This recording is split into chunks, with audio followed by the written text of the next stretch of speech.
Hello दोस्तों, कैसे हैं आप लोग। देखिए, आज हम लोग यूजीसी के बारे में पढ़ेंगे। विश्वविद्यालय अनुदान आयोग, यूनिवर्सिटी ग्रांट कमीशन। देखिए, ये जो वीडियो है असिस्टेंट रजिस्ट्रार एग्जाम 2022 के संबंध में है, जिसका हम लोग पार्ट सेकेंड प्रारंभ कर दिए हैं। इसमें यूनिट सेकंड खत्म हो चुकी है और यूनिट फर्स्ट चल रही है। यदि आप लोग को यूनिट सेकंड समझ में नहीं आ रही है किसी भी नोट से या कुछ, एक बार आप यूनिट सेकंड के इन वीडियोस को जरूर देखिएगा। हमने ऑलरेडी प्लेलिस्ट बना दी है। 12 वीडियो है अप्रोक्सीमेट। यदि आप 12 वीडियो देखते हैं तो हम बिल्कुल दावा कर सकते हैं कि शायद कोई भी ऐसा प्रश्न हो जो शायद आपसे न बने। एक दो प्रश्न छोड़ दीजिए शायद, लेकिन 90% से ऊपर आपको यूनिट सेकेंड में पूरे कंप्लीट प्रश्न आपको बन जाएंगे। अब हम लोगों ने यूनिट फर्स्ट स्टार्ट की है, जिसमें से एक टॉपिक उच्च शिक्षा का ढांचा और प्रकार हम लोगों ने कर लिया था। आज हम लोग यूजीसी के बारे में कर रहे हैं। देखिए, क्या बीच में दशहरा आ गया, इस कारण से जो वीडियोस है वह हमें 2 दिन का हमें गैप हो गया।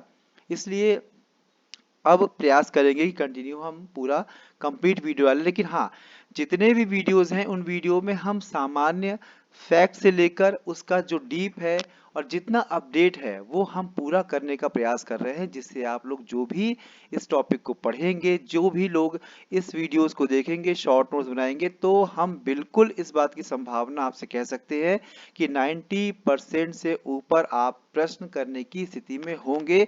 ये आप एक बार करके देखिएगा। किसी भी एक टॉपिक उठाइए और उस टॉपिक के अपने नोट्स पढ़िए और साथ में हमारा वीडियोस देखिए।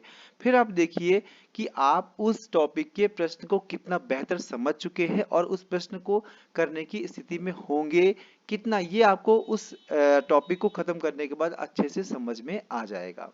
ठीक है, तो चलिए आज हम लोग स्टार्ट करते हैं यूजीसी। हाँ, जिन लोगों को ऑनलाइन क्लास करनी है, यदि जो वर्चुअल क्लास का एक्सपीरियंस लेना चाहते हैं, जिस प्रकार से कक्षाओं में बैठकर आप अध्ययन करते हैं, ठीक उसी प्रकार से वर्चुअल क्लासरूम में आप यदि जुड़ना चाहते हैं तो हम लोग इस क्लास को कंटिन्यू कर रहे हैं। आप लोग चाहें तो उसमें जुड़ सकते हैं। जुड़ने पर एक क्वेश्चन करना या क्वारीज करना, ये सब के बारे में आप लोग अपनी कंफ्यूजन दूर कर सकते हैं और बेहतर तैयारी करने में एक कदम उठा सकते हैं। ठीक है, चलिए अब हम लोग आगे आते हैं और शुरू करते हैं यूजीसी।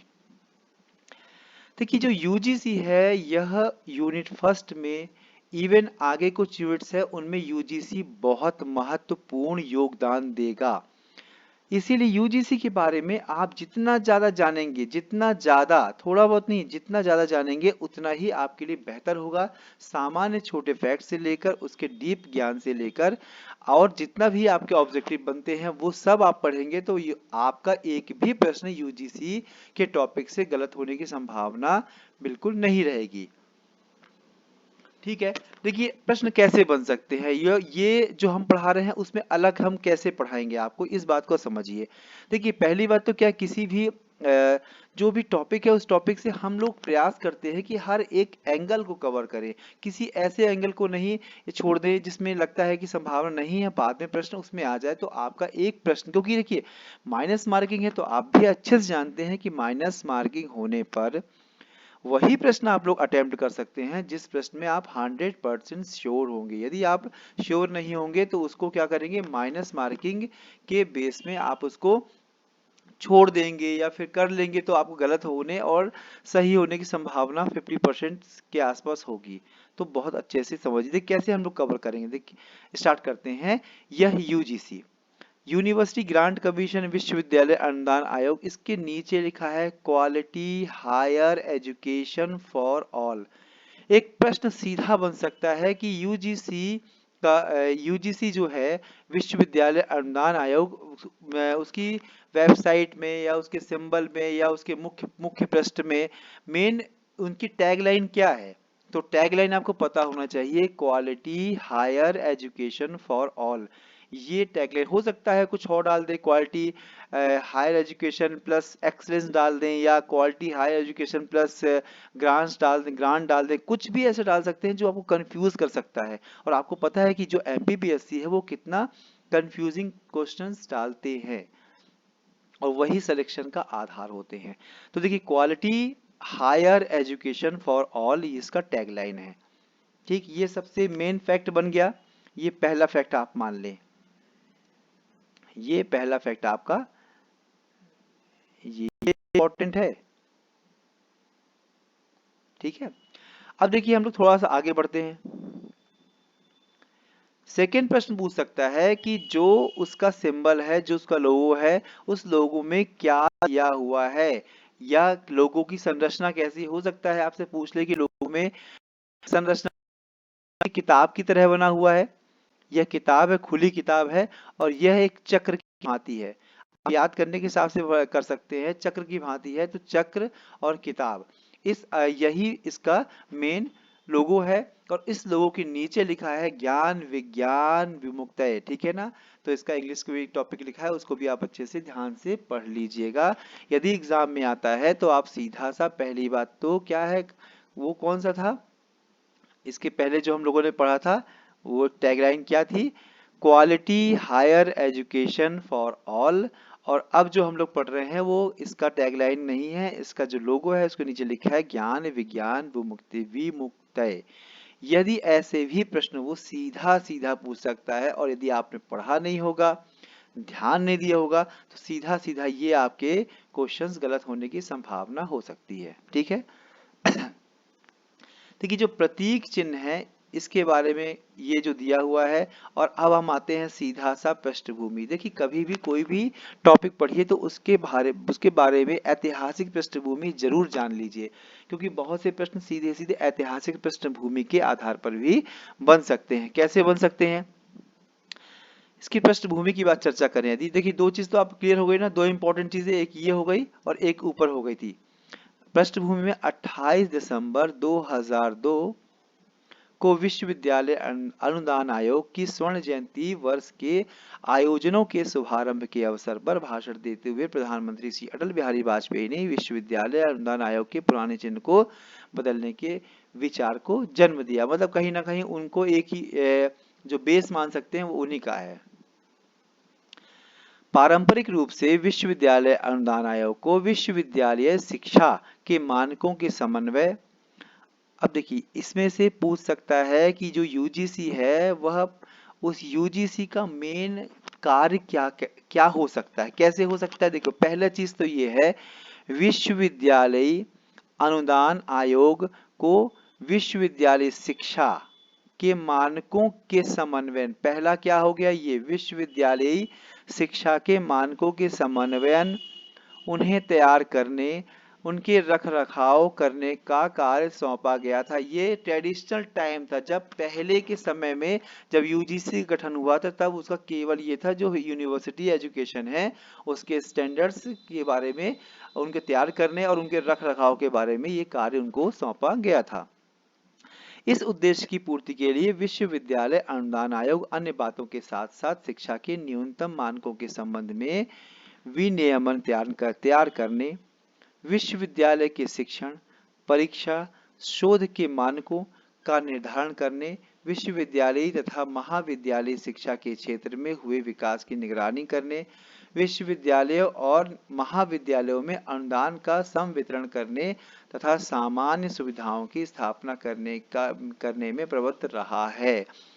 ये सभी इसके उद्देश्य हैं, ये सभी उसके कार्य हैं कि महाविद्यालय और विश्वविद्यालय शिक्षा के क्षेत्र के विकास की निगरानी भी करते हैं, ये रिसर्च में भी काम करते हैं, साथ में उनका अनुदान भी देते हैं। क्या है, देखो एक शब्द यहाँ पर दिया हुआ है आपका अनुदान, ये देखो ये है शब्द अनुदान मिला आपको, ये देखिए एक अनुदान शब्द हो गया, एक आपका इसमें विकास, शिक्षा के क्षेत्र में विकास हो गया, एक शोध हो गया। इस तरह के कीवर्ड आप याद कर लेंगे तो आपको एग्जाम में क्वेश्चन सॉल्व करने में बहुत ज्यादा आसानी होगी। ठीक है, क्लियर हो गया आपको। अब आगे बढ़ते हैं हम लोग। इसके जो वर्तमान अध्यक्ष हैं, अध्यक्ष कौन है इसके, प्रोफेसर मामिडल जगदीश कुमार। क्या नाम है इनका, प्रोफेसर मामिडल जगदीश कुमार। ये हैं, आपको फोटो दिख रही है ना, यही इनके अध्यक्ष हैं वर्तमान के। और प्रथम अध्यक्ष कौन थे, प्रथम अध्यक्ष हैं शांति स्वरूप भटनागर।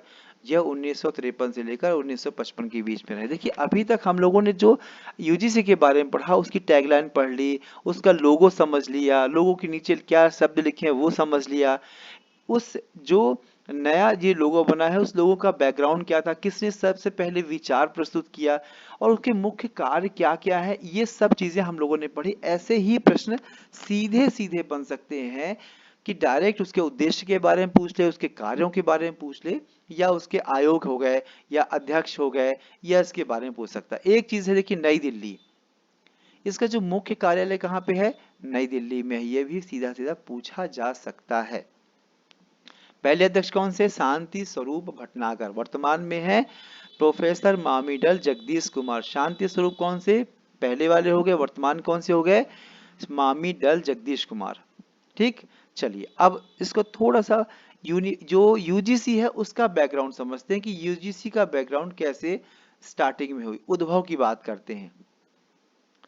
उच्चतर शिक्षा की वर्तमान व्यवस्था 1823 की माउंट एस्टू आर्ट एल्फिस्टोन की टिप्पणियों में दर्ज है, जिसमें अंग्रेजी और यूरोपीय विज्ञान को पढ़ाने के लिए विद्यालयों की स्थापना की आवश्यकता पर बल दिया गया था। बाद में लॉर्ड मैकाले ने 1935 में अपनी टिप्पणियों में देश के निवासियों को बेहतर ढंग से अच्छे अंग्रेजी विद्वान बनाने के प्रयासों की वकालत की थी। इन्होंने क्या किया, स्टार्टिंग में एक टिप्पणी की ऐसा होना चाहिए, और लॉर्ड मैकाले ने क्या किया, एक कहा कि अंग्रेजी के अच्छे विद्वान बनाने की आवश्यकता है। अब यहाँ क्या, 1854 में सर चार्ल्स वुड के पत्र, जिसे भारत में अंग्रेजी शिक्षा का मैग्ना कार्टा, मैग्ना कार्टा क्या होता है, मैग्ना कार्टा शब्द समझिए, इसका मतलब होता है एक ऐसा आधार जिस पर चलकर पूरी इमारत खड़ी होती है। मतलब इस अंग्रेजी शिक्षा या शिक्षा के आधार की बात करें तो कहीं ना कहीं जो इसका जो चार्ल्स वुड का है ये प्रयास मैग्ना कार्टा के रूप में जाना जाता है। तो इस बात को आप यहां से याद करना स्टार्ट कर सकते हैं। देखिए 1854 प्रश्न पूछ सकता है कि चार्ल्स वुड का जो इसे मैग्ना कार्टा कहते हैं वो कब आया, तो 1854 में आया। चार्ल्स वुड पत्र कहते हैं इसको, और ये अंग्रेजी शिक्षा का मैग्ना कार्टा जाना जाता है। इन्होंने क्या किया, प्राथमिक शिक्षा से विश्वविद्यालय शिक्षा की एक उचित रूपरेखा तैयार करने की योजना बनाने की सिफारिश की। हम बार बार कह रहे हैं, जिस चीज को हम ज्यादा इंपॉर्टेंट कह रहे हैं उसको बहुत अच्छे से आप शॉर्ट नोट्स जरूर बनाइएगा। हाँ देखिए, शॉर्ट नोट्स बनाने के फायदे क्या होते हैं, यदि आप शॉर्ट नोट्स बनाते हैं, हम हर वीडियो में इस बात को गिनाते हैं कि आप एक शॉर्ट नोट्स के अंदर हमेशा, चाहे हमारा वीडियो हो गया, कहीं से नोट्स हो गए, कोई ऐसी चीज आपको मिल रही है तो आपने शॉर्ट नोट्स में ऐड कर लिए, जिससे आप उस कारण से बेहतर नोट्स आपके बनेंगे, आपके हाथ के होंगे और आप अच्छे से रिवाइज कर सकेंगे। ठीक है, और ये प्राथमिक शिक्षा से विश्वविद्यालय शिक्षा दोनों, मतलब केवल प्राइमरी नहीं, primary education to university education की एक उचित रूपरेखा तैयार करने की योजना बनाने में की सिफारिश की इन्होंने। 1857 में कोलकाता, जो बॉम्बे अब मुंबई हो गया है, और मद्रास विश्वविद्यालय की स्थापित कब किया है, देखिए कलकत्ता, मुंबई और मद्रास विश्वविद्यालय की स्थापना 1857 में की गई थी। 1887 में इलाहाबाद विश्वविद्यालय की स्थापना की। बस सबसे पहले भी जो है कब स्थापित किए थे विश्वविद्यालय, 1857 में। कोलकाता भी है, मद्रास भी है और आपका मुंबई भी है। इन तीनों जगह पे 1857 पर यूनिवर्सिटी की स्थापना की गई। शिक्षा, संस्कृति, खेल और संबद्ध क्षेत्रों में जानकारी और सहयोग को साझा करके विश्वविद्यालय के क्रियाकलापों को बढ़ावा देने के लिए वर्ष 1925, देखिए वर्ष 1925 में अंतर विश्वविद्यालय बोर्ड, जिसे बाद में भारतीय विश्वविद्यालय संघ के रूप में जाना जाने लगा, की स्थापना की गई। देखिए यहाँ से एक बहुत छोटी शुरुआत यूजीसी की हो चुकी है। 1925 में अंतरराष्ट्रीय अंतर विश्वविद्यालय बोर्ड, जिसे क्या है बाद में क्या कहें, भारतीय विश्वविद्यालय संघ कहा जाने लगा। तो इसकी शुरुआत कहां से हुई, 1925 से इसकी शुरुआत हुई। देश में युद्ध उपरांत शिक्षा के विकास पर केंद्रीय सलाहकार बोर्ड, जिसे सार्जेंट रिपोर्ट के नाम से जानते हैं, साथ ही भारत में राष्ट्रीय शिक्षा प्रणाली तैयार करने वाला पहला प्रयास 1944, कब है, 1944 में किया। क्या किया इन्होंने? भारत में राष्ट्रीय शिक्षा प्रणाली तैयार करने का पहला प्रयास। पहला प्रयास किसने किया? राष्ट्रीय लेवल में शिक्षा प्रणाली तैयार करने का। ये सार्जेंट कमीशन के द्वारा, ये सार्जेंट रिपोर्ट के द्वारा आपको इसमें देखने को मिलेगी। इसमें विश्वविद्यालय अनुदान समिति के गठन की सिफारिश की गई, जिसका गठन 1945 में अलीगढ़, बनारस और दिल्ली के 3 केंद्रीय विश्वविद्यालय के कामकाज की देखरेख करने के लिए किया गया था। मतलब केवल 3 केंद्रीय विश्वविद्यालय थे, उनकी देखरेख के लिए विश्वविद्यालय अनुदान समिति, आयोग नहीं। अभी क्या है, अभी पूरा शब्द नहीं मिला है, अभी तो केवल बैकग्राउंड चल रहा है। 1925 में अंतर विश्वविद्यालय बोर्ड आया, फिर यही बाद में अंतरराज्यीय विश्वविद्यालय संघ बन गया। उसके बाद 1944 में क्या, सार्जेंट की रिपोर्ट आ रही है, और उसके रिपोर्ट के पश्चात एक विश्वविद्यालय अनुदान समिति आई। 1945 में, जो अलीगढ़, बनारस और दिल्ली के 3 केंद्रीय विश्वविद्यालयों के कामकाज की देखरेख करने का प्रयास के लिए किया गया। इसका जो गठन किया गया था केवल 3 यूनिवर्सिटी के देखरेख करने के लिए किया गया था। फिर उसके बाद क्या आया? उसके बाद देखें तो स्वतंत्रता के तुरंत पश्चात, अभी पूरी कहानी क्या थी? स्वतंत्रता के पूर्व की चल रही थी, स्वतंत्रता के पश्चात नहीं, स्वतंत्रता के पूर्व की कहानी चल रही थी।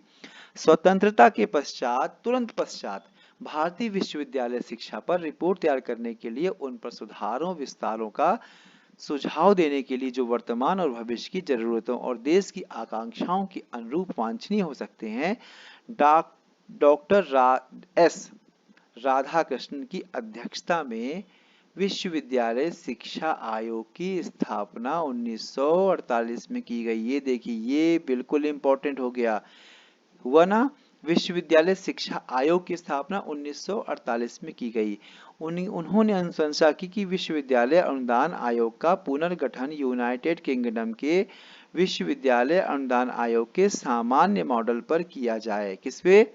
सामान्य मॉडल पर किया जाए, जिसमें जो विश्व विख्यात शिक्षाविद में से पूर्णकालिक अध्यक्ष और अन्य सदस्यों की नियुक्ति की जाए। इन्होंने देखो, सबसे पहले सिफारिश स्वतंत्रता के पश्चात किसने की?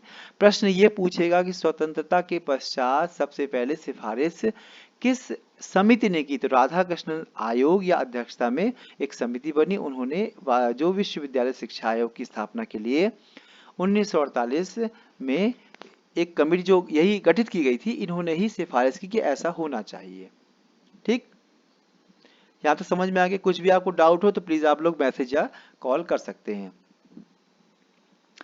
अब देखिए, जो इसका परिणाम क्या हुआ? इसका परिणाम ये हुआ कि जो उस समय के मंत्री थे, कौन से? मौलाना अबुल कलाम आजाद ने 28 दिसंबर 1953 को औपचारिक रूप से विश्वविद्यालय अनुदान आयोग का उद्घाटन किया। बहुत इंपॉर्टेंट है, यहाँ से और भी कंस्ट्रक्ट हो रहा है आपका यूजीसी, और बेहतर बन रहा है। यहाँ से कैसे बेहतर बन रहा है? स्वतंत्रता के पश्चात 1948 में राधाकृष्णन आयोग ने सिफारिश की यूजीसी बनना चाहिए, और 28 दिसंबर 1953 को जो मौलाना अबुल कलाम आजाद थे, उस समय जो अनुसंधान मंत्री थे, तो उन्होंने इसका उद्घाटन किया और विश्वविद्यालय अनुदान आयोग अपने अस्तित्व में आ गया। देश में विश्वविद्यालय शिक्षा के मानकों का समन्वय करने, अब देखो मेन, अब यहाँ से काम आ रहा है क्या काम करता है, ठीक है। विश्वविद्यालय शिक्षा के मानकों का समन्वय करने, निर्धारण करने, रख रखाव करने के लिए विश्वविद्यालय अनुदान आयोग को औपचारिक रूप से नवंबर 1956 में संसद के एक अधिनियम के माध्यम से भारत सरकार के एक सांविधिक निकाय के रूप में स्थापित किया गया था। पुणे, हैदराबाद, कोलकाता, भोपाल, गुवाहाटी, बेंगलुरु 6 कितने है रीजनल ऑफिस, 6 क्षेत्रीय केंद्र स्थापित किए करके अपना परिचालन और विकेंद्रीकृत किया गया। विश्वविद्यालय अनुदान आयोग का जो प्रधान मेन कार्यालय कहाँ पे? दिल्ली में, जो बताया था हमने आपको। फिर वही कहानी, स्वतंत्रता के पश्चात 1948 में राधाकृष्णन आयोग आया, उन्होंने सिफारिश की कि बनना चाहिए। फिर अबुल कलाम जो आजाद थे, उस समय के जो मंत्री थे, अनुसंधान मंत्री, उन्होंने 28 दिसंबर 1953 को यूजीसी की स्थापना की, और उसकी ठीक 3 साल पश्चात 3 साल पश्चात संसद ने इसको एक अधिनियम पारित करके क्या कर दिया, एक सांविधिक निकाय के रूप में इसकी स्थापना कर दी। इतना क्लियर हो गया? यही बहुत अच्छे टॉपिक हैं और ऐसे ही आएगा आपके इसमें। देखिए इनको मेन काम कुछ सौंपे गए। क्या मेन काम सौंपे गए? देश का एकमात्र अनुदान प्रदाता अभिकरण है। ये अनुदान प्रदाता अभिकरण जो विश्वविद्यालय जो अनुदान आयोग है, एकमात्र अनुदान प्रदाता अभिकरण है। किसके लिए? जो विश्वविद्यालयों के लिए मेन, यदि आप शिक्षा की बात करें विशेष तौर पे, कॉलेजों की बात करें, छोटे मोटे अनुदान नहीं कि कोई कॉन्फ्रेंस करा लिया, कोई कार्यशाला करा लिया, ये सामान्य अनुदान है। लेकिन जनरली में मुख्य रूप से जो अनुदान दिया जाता है इन्हीं के द्वारा दिया जाता है। इनके दो उत्तरदायित्व फिक्स किए गए। क्या क्या? अब दो मेन है इसकी, ये भी इंपॉर्टेंट है और ये भी इंपॉर्टेंट है।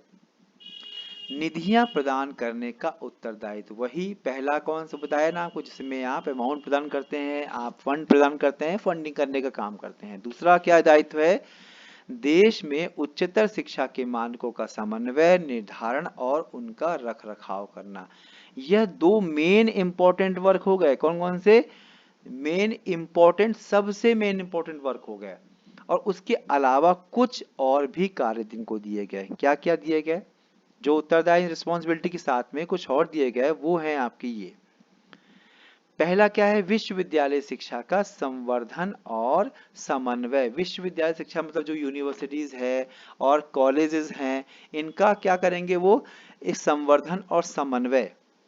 ये भी कॉन्सेप्चुअल क्वेश्चन के लिए बहुत महत्वपूर्ण है। यदि पूछ लिया जाए कि उनके आदेश या मुख्य उसमें क्या क्या शामिल है, तो आपके पास पता होना चाहिए कि शिक्षा का, जो विश्वविद्यालय शिक्षा का संवर्धन और समन्वय करना, ये पहला काम हो गया।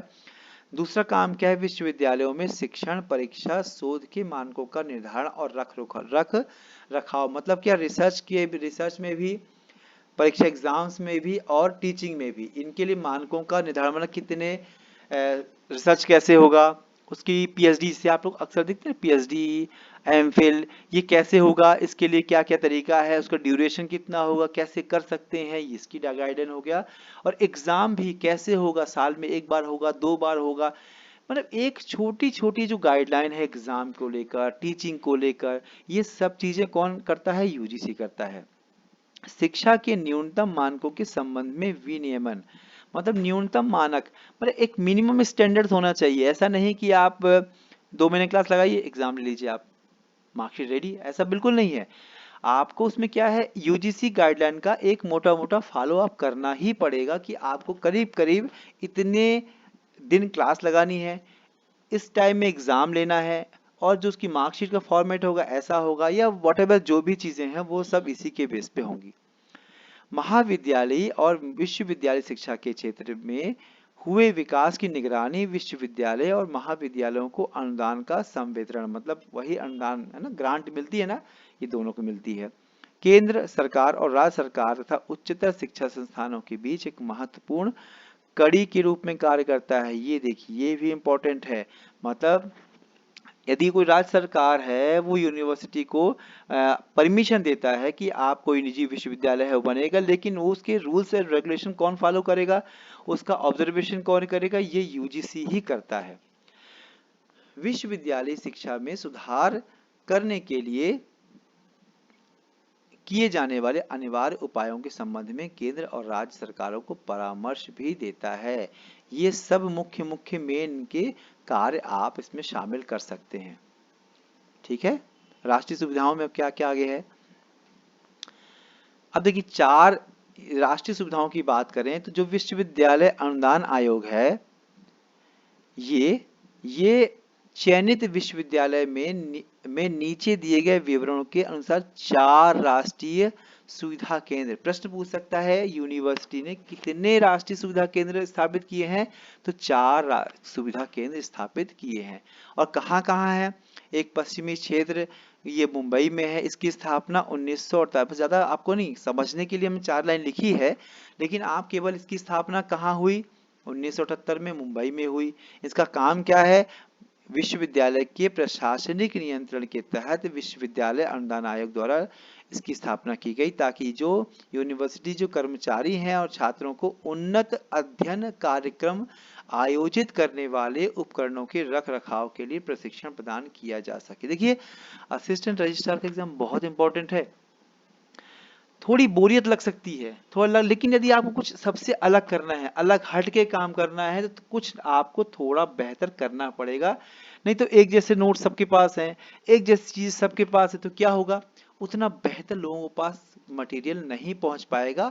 और आप यदि थोड़ी मेहनत करेंगे, अच्छा मैटर आप याद करते हैं, आप उससे ज्यादा अध्ययन करते हैं, तो वो आपके एग्जाम के लिए बहुत महत्वपूर्ण होगा। देखो, ये वर्कशॉप जो और राष्ट्रीय प्रयोगशाला, इसके विषय में भी इन लोगों ने अनुदान देते हैं। दूसरा सुविधा केंद्र कहाँ पे है, दूसरा वाला ये है आपका वेंकटेश्वर विश्वविद्यालय तिरुपति। कहाँ पर है, पहला मुंबई में, दूसरा तिरुपति में। ठीक है, 1990 में एसयू यूनिवर्सिटी तिरुपति के भौतिक विभाग में एमएसटी राडार अनुप्रयोग केंद्र स्थापित किया। 1990 में ये किया गया, 1978 में वो किया गया। तीसरा क्या है, inter university centre for humanities and social sciences. ये कहाँ पे है, ये शिमला में है। पहला कहाँ हो गया, मुंबई, दूसरा कहाँ हो गया, तिरुपति, तीसरा कहाँ हो गया, शिमला, और चौथा है आपका, चौथा है ये मद्रास अन्ना विश्वविद्यालय। ठीक है, ये भी इंपॉर्टेंट है। इसकी स्थापना 1982 में की गई थी। चार हो गए आपके, कौन कौन से चार हो गए, पहला आपका हो गया मुंबई, दूसरा क्या हो गया, मुंबई ही है ना, पहला कौन सा है, हाँ पहला मुंबई हो गया, दूसरा तिरुपति हो गया, तीसरा शिमला हो गया, चौथा मद्रास हो गया, मतलब चेन्नई हो गया। फिर आयोग की संरचना, आयोग की संरचना के बारे में यदि हम लोग देखें तो क्या है, आयोग जो आयोग होगा वह कुल मिलाकर 12 लोगों से मिलकर बनेगा। कितना, 12 लोगों से मिलकर बनेगा आयोग।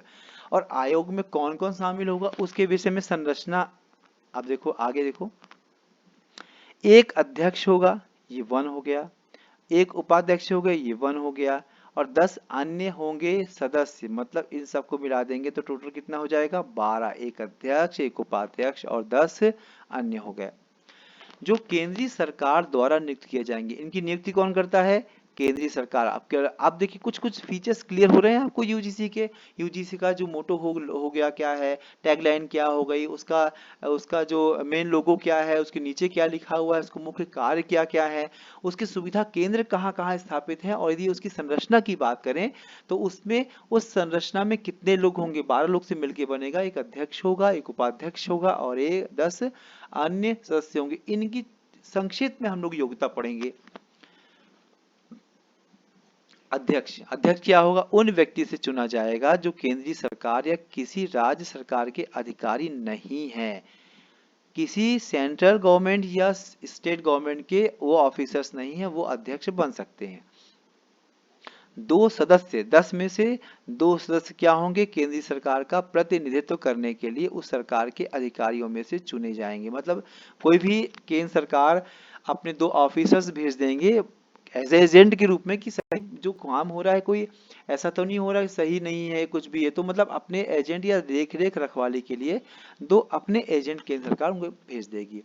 जो कम से कम 4 सदस्य होंगे उन व्यक्तियों में से चुने जाएंगे जो इस प्रकार चुने जाने के समय विश्वविद्यालय के शिक्षक है, मतलब किसी भी यूनिवर्सिटी के प्रोफेसर्स हैं, उनमें से जो 10 में से 4 सदस्य होंगे वह यूनिवर्सिटी के शिक्षक होंगे, 2 जो सदस्य होंगे वह सरकार द्वारा होंगे। कितने हो गए, 6 हो गए। और जो जो बाकी जो बचेंगे, 6 में से अब बचे कितने, अब बचे आपके 4 बचे।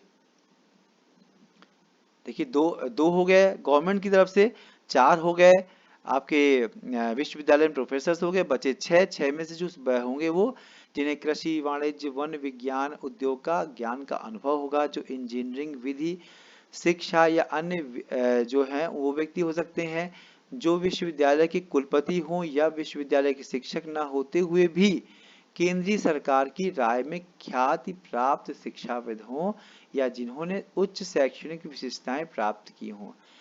यह आप बाकी देखो ऊपर क्या हो गया, ये हो गया आपके 2, ये 2 हो गए, ये हो गया 4, तो ये बचेंगे 4, टोटल कितने हो गए 10 हो गए, और बाकी एक अध्यक्ष और एक उपाध्यक्ष। क्लियर हो गया। चलो अभी ऊपर जो खंड है जो अभी बताया हमने आपकी, कोई भी विश्वविद्यालय कुलपति हो या इनमें से चुने गए व्यक्तियों में से कम आधे उन व्यक्तियों में से होंगे जो केंद्रीय सरकार या किसी राज्य सरकार के अधिकारी नहीं है। मतलब उसमें से जितने लोग होंगे वो ऑफिसर्स ना हो, ऐसे लोगों को रखा जाएगा। ठीक है। अब देखेंगे सेवा शर्तें बारे में दिया हुआ है। सेवा शर्तें क्या होंगी? सेवा शर्तों के लिए 1985 का अधिनियम है, उसके आधार पर सेवा शर्तें निर्धारित की जाएंगी। किसकी? विश्वविद्यालय अनुदान आयोग संशोधन अधिनियम 1985 के तहत ये होगा। अब क्या क्या हो सकता है इनकी, ये कब तक अपने पद में बने रहेंगे, मतलब कितना टाइम अपने पद में बने रहेंगे, उनके बारे में दिया गया है। जो अध्यक्ष होगा वो 5 वर्ष या 65 वर्ष रहेगा, जो उपाध्यक्ष होगा वो 3 वर्ष 65 वर्ष रहेगा, और जो अन्य सदस्य होंगे वो भी 3 वर्ष की अवधि तक अपने पद में रह सकते हैं। मतलब अध्यक्ष के लिए देखिए 5 वर्ष की अवधि रखी गई है, और बाकी के जो सदस्य हैं उनके लिए 3 वर्ष की अवधि रखी है। इस बात को थोड़ा कंफ्यूजन हो सकता है, ध्यान रखिएगा बहुत से, नहीं तो कंफ्यूजन में क्या होता है फिर बहुत अच्छे से दिमाग में नहीं आता है। अब देखो, यदि कोई व्यक्ति अध्यक्ष या उपाध्यक्ष के रूप में पद धारण करता है तो वह अध्यक्ष या उपाध्यक्ष या अन्य सदस्य के रूप में पुनः नियुक्ति का पात्र होगा। पुनः नियुक्ति केवल एक बार होगी, ध्यान करिएगा इस चीज का। कैसे? 2 अवधियों के लिए लिखा है, देखिए 2 अवधियों तक वह पद धारण कर सकता है, अध्यक्ष उपाध्यक्ष या अन्य सदस्य के रूप में। किसी व्यक्ति पुनः नियुक्ति का पात्र नहीं होगा। मतलब इसके बाद 2 अवधि, मतलब 2 बार ये बन सकते हैं, और बनने के बाद उसी पद में वो तीसरी बार नहीं आएंगे। पद उनका बदल जाए, बदलने का जैसे अध्यक्ष सदस्य है वो उपाध्यक्ष बन जाए, बात अलग होता है।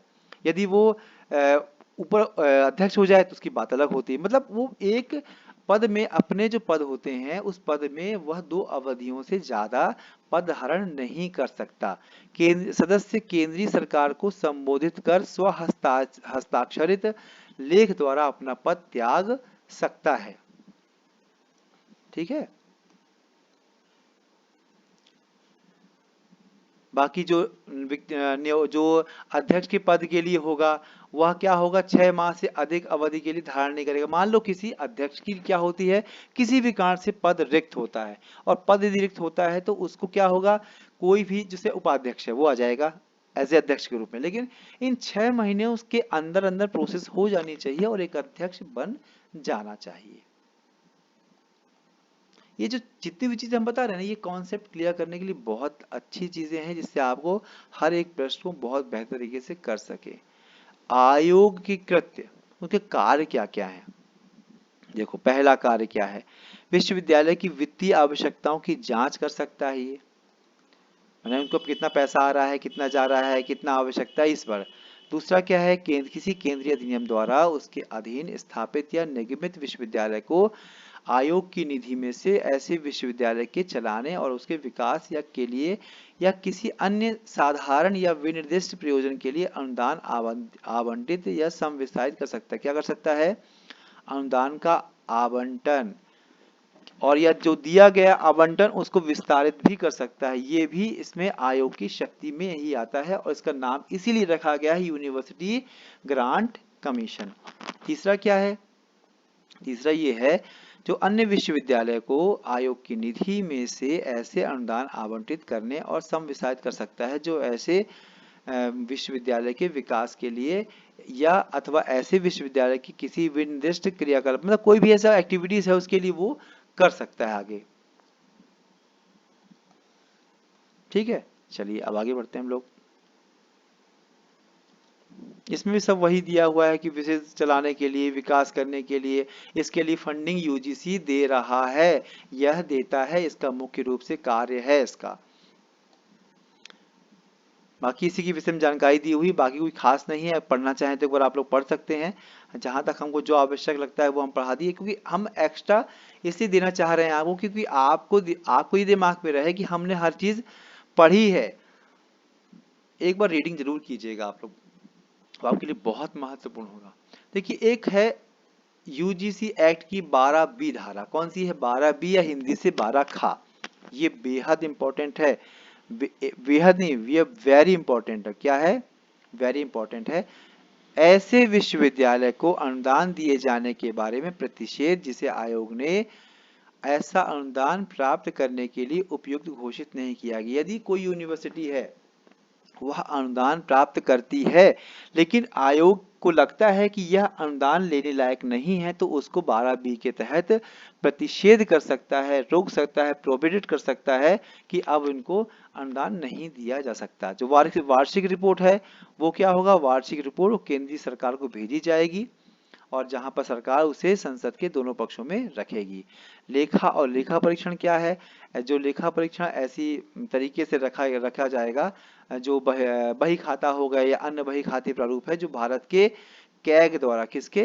कैग द्वारा, कैग के परामर्श से विहित की जाएंगी। ये लगभग आपको मोटी मोटी चीज क्लियर हुए। अब हम थोड़ा सा और विस्तार से जो लास्ट के टॉपिक है उनमें आप लोग चलते हैं हम लोग। अब इसके छोटे छोटे प्रश्न आते हैं। यूजीसी क्या है? यूजीसी शिक्षा के प्रचार और समन्वय के लिए विश्वविद्यालयों में शिक्षण, परीक्षा, अनुसंधान के मानकों के निर्धारण, रख रखाव, यूजीसी का अधिदेश सभी कदम उठाना है जैसा वह उचित समझे। ये उसका मुख्य कार्य है। कितने प्रकार की डिग्री प्राप्त होती है? संस्थान है, कितने प्रकार के डिग्री प्रदान करने वाले संस्थान है, तो उसको हम लोग देख सकते हैं कितने प्रकार के हैं। पहला तो एक क्या है आपका? केंद्रीय विश्वविद्यालय जो संसद के अधिनियम द्वारा स्थापित किए जाते हैं।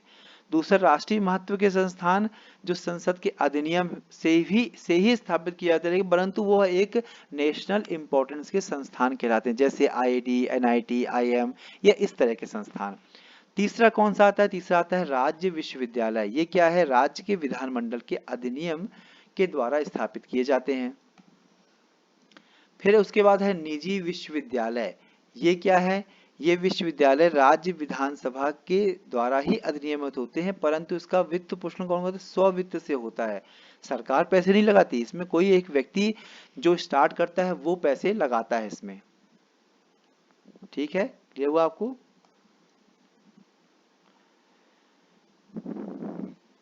और फिर नेक्स्ट क्या है? Deemed university. अभी हमने सेंट्रल यूनिवर्सिटी पढ़ा, नेशनल इंपॉर्टेंस के पढ़े, राज्य विश्वविद्यालय पढ़ा, राज्य निजी विश्वविद्यालय पढ़ा, और अब डीम्ड यूनिवर्सिटी के बारे में पढ़ रहे हैं। इसमें जो 1956 की जो यूजीसी का एक्ट है उसकी धारा 3 के तहत जब कोई अधिसूचना जारी की जाती है तो वो कहलाता है डीम्ड यूनिवर्सिटी। वह डीम्ड यूनिवर्सिटी के नाम से जाना जाता है। ठीक, चलो अब है इसके आगे मेन। यदि डीम्ड यूनिवर्सिटी और विश्वविद्यालय, यूनिवर्सिटी में एक्चुअली बेसिक अंतर क्या है? बेसिक अंतर अक्सर पूछ सकता है, वो बेसिक अंतर क्या है? तो आपको बहुत क्रिस्टल क्लियर होना चाहिए कि ये दोनों चीजों में डिफरेंस क्या है। कि डीम्ड यूनिवर्सिटी आपने खूब सुनी होगी और यूनिवर्सिटी सुनी होगी, तो इसमें बेसिक अंतर क्या है? जो बेसिक अंतर देखिए क्या है, दोनों डिग्री प्रदान करते हैं, ये बात सत्य है, स्थापना भी उन प्रक्रिया के तहत होती है, लेकिन थोड़ा सा डिफरेंस होता है। क्या होता है? ये यूजीसी का जो एक्ट होता है 1956 वाला, उसकी धारा 2F के तहत विश्वविद्यालय की स्थापना की जाती है, चाहे केंद्र में या राज्य में। और यूजीसी एक्ट 1956 की धारा 3 के तहत डीम्ड यूनिवर्सिटी स्थापित की जाती है केंद्र सरकार की एक अधिसूचना के द्वारा। मतलब अंतर समझ में आ गया?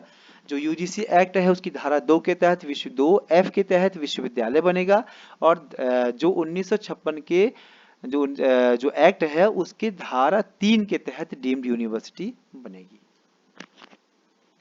और जो 1956 का एक्ट है धारा 2F के तहत किसी विश्वविद्यालय को विश्वविद्यालय की यूजीसी सूची में कैसे शामिल किया जा सकता है, एक प्रश्न है। यदि आपको दिमाग में आता है तो वो आप कर सकते हो। यूजीसी अपनी वेबसाइट में विश्वविद्यालय की सूची बना रहा है जिसमें राज्य संसद और राज्य विधानमंडल द्वारा पारित विश्वविद्यालय अधिनियम की प्राप्ति के बाद इस सूची के लिए एक विश्वविद्यालय का नाम किया जाता है। मतलब एक सूची बनाएंगे लोग, सूची के आधार पर ये क्लियर होगा कि इस सूची में है कि नहीं है। अक्सर देखा होगा आपने, किसी भी यूनिवर्सिटी में जाएंगे तो सामने उसके बारे में लिखा होगा ये किस एक्ट के तहत स्थापित की गई है।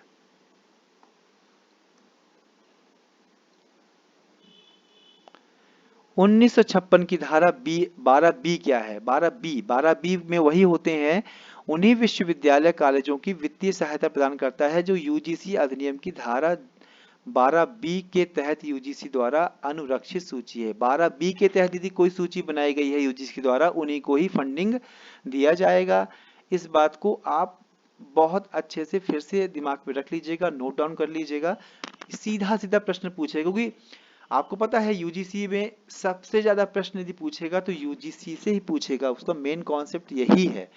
और यदि हो सकता है 4-5 प्रश्न यदि पूछे वो केवल यूजीसी से पूछे तो 2-3 प्रश्न तो बहुत अच्छे सामान्य पूछ लेगा, लेकिन 2-3 प्रश्न ऐसे जो बहुत कॉन्सेप्चुअल होंगे, जो ऐसे ही चीजों को जब आप पढ़े रहोगे तो आप उसको कर पाओगे। और ये पूरा एक्ट है, ये जो पूरा एक्ट है यह 1956 का एक्ट कहलाता है। यह संख्यांक 3 में 3 मार्च 1956 को राजपत्र में प्रकाशित किया गया था। इसका काम क्या है इस एक्ट का? विश्वविद्यालय में एक सूत्रता लाने, स्तर मानों का निर्धारण करने के लिए उस प्रयोजनार्थ एक विश्वविद्यालय अनुदान आयोग की स्थापना के लिए उपबंध करने के लिए अधिनियमित भारत के गणराज्य के 7वें वर्ष, कौन से वर्ष में? 7वें वर्ष में संसद द्वारा निम्नलिखित रूप में अधिनियमित हो, ये इसमें लिखा गया है एक्ट में। और यह एक्ट क्या है, इसका संशोधन कब हुआ? 1972 में एक बार संशोधन हुआ है। इस एक्ट में कुल 4 अध्याय हैं और 28 धाराएं हैं। ये आपका यूजीसी कंप्लीट हो गया। देखिए थोड़ा लगता जरूर है बड़ा आपको यूजीसी, अरे इतना क्या है, वो तो हम 4 लाइन पढ़ लेंगे तो याद हो जाएगा। देखिए जब आप क्वेश्चन करने बैठेंगे तब आपको लगेगा हाँ यार थोड़ा सा हमको और अच्छे से पढ़ना चाहिए और डिटेल से पढ़ना चाहिए, जो आपके एग्जाम के पॉइंट ऑफ व्यू से बहुत इंपॉर्टेंट है। तो आप लोगों को कोई कंफ्यूजन हो तो आप मैसेज कर सकते हैं, या आपको ऑनलाइन क्लास में जुड़ना है लाइव क्लासेस में तो आप हमें मैसेज कर सकते हैं, कॉल कर सकते हैं, जानकारी प्राप्त कर सकते हैं। लेकिन हाँ, बहुत अच्छे से पढ़िए, बहुत ध्यान से पढ़िए। जब तक आप उसको बहुत डीपली नहीं पढ़ेंगे आप क्वेश्चन करने की स्थिति में नहीं होंगे। हो सकता है अभी आपको एहसास शायद ना हो, लेकिन आप भी अच्छे से जानते हैं कि जब 13 पोस्ट हैं तो कंपटीशन बहुत ज्यादा है। जब आपको बेस्ट करोगे तभी एक जगह बनाने में सक्षम हो सकते हो। ठीक है, चलिए अब हम नेक्स्ट टॉपिक में आएंगे आगे जाकर। फिलहाल ये है, अब इसके बाद शायद नेक्स्ट हम लोग कंप्लीट करेंगे। एक नोट डाउन कीजिएगा, एक वेरी शॉर्ट नोट्स बनाइएगा और ध्यान रखिएगा। Okay, thank you very much.